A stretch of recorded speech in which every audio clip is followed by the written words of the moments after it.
Zanu PF understands two things too well: power and how to use it corruptly against its opponents and the ordinary citizens. It sits down and strategizes, and it executes using captured institutions that it ruthlessly controls through patronage or coercion. Unlike the opposition CCC, people in Zanu PF work across factions for the survival of their corrupt projects in Zanu PF because they understand that politics is business and not necessarily personal. Zanu PF uses its best brains to execute its corrupt agenda. Political decision making is not about emotions but strategy. Politics requires strategic thinking and decision making grounded in practical political consideration rather than emotional impulses and reactions.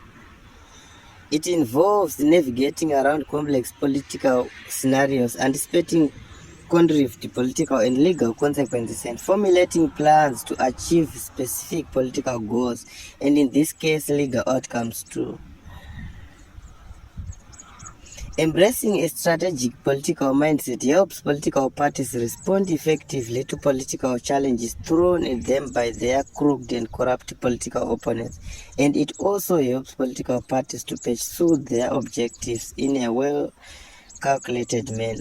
This is what is called scenario planning in organizational management, something that every political party should do when faced with a political crisis of monumental proportions like CCC faces today.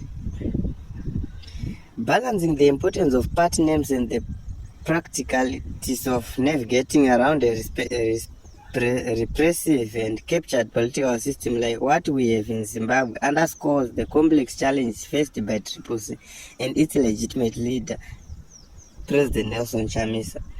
The Rhodesian era historical context of these issues that I mentioned in the attached tweet, which I put out on November 7, 2023, advising and warning the recalled CCC MPs to run as independents in the December 9 by-election, highlighted the adaptive nature of political movements and parties when faced with suppression.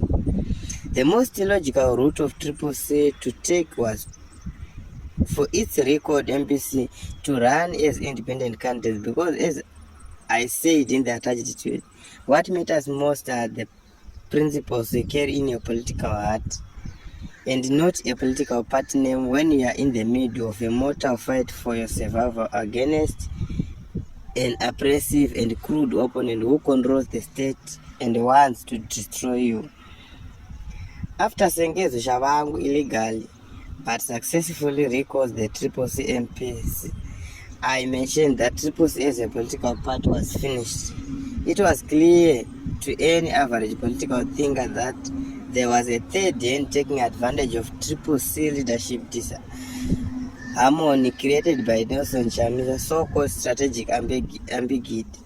The third hand is facilitating the destruction of CCC to the third hand disadvantage. If therefore boggles the mind why someone would gift that third hand, which we know to be Zanu PF, a penalty kick instead of making things harder for Zanu PF by making its moves look more ridiculous even if it succeeds in its nefarious actions. It is the equivalent of a thief coming to your home and asking you to open the door, and you oblige again that you are doing so because you have done nothing wrong instead of fortifying your door. Yes, CCC is yours. Yes, the MPs are also yours. And yes, Shabangu is playing a game. But don't you have a logical obligation to protect the people's right to democratic representation in councils and parliament at the cost, including for you to run as independent so that you block Zanu PF parliament capture? What is the point of holding on to a name when you will lose it anyway? Why play games as if you are on Xbox when it involves people's lives and democratic political representation? I have told you twice, I will tell you again for the third time. Men in the diplomatic community and many important regional political actors are now asking if CCC is not a front for Zanu PF to calm citizens down. They ask this pertinent question because of CCC many schoolboy mistakes that it has continued to make since its formation last year.